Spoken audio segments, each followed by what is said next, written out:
So dun po do, ga-crave jud ko og bihon or bami or whatever. So I asked Heart na lutuan ko niya. Pero siya giingon, mag-order na lang daw ko. But I insist. Ni anak ko, gusto na ko lutuan ko nimo. But since wala pa siya naabot, tas ako nauna man ko paabot diri sa balay, so I will cook and I will show you guys. Di mo ko kabalo actually mo po. Pero i-try na ko. So di modo kay ga-crave man gyud ta og kaning bami or bihon or pancit or whatever it is. Ug wala na pud ko kawat kang Heart.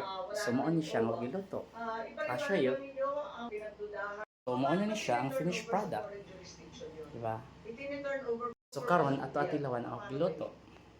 Madam Chair, meron Ako siya gibutangan ng chicken, pork, and also the siomai. Kay kita mo ko sa ref na siomai. But i-try na to.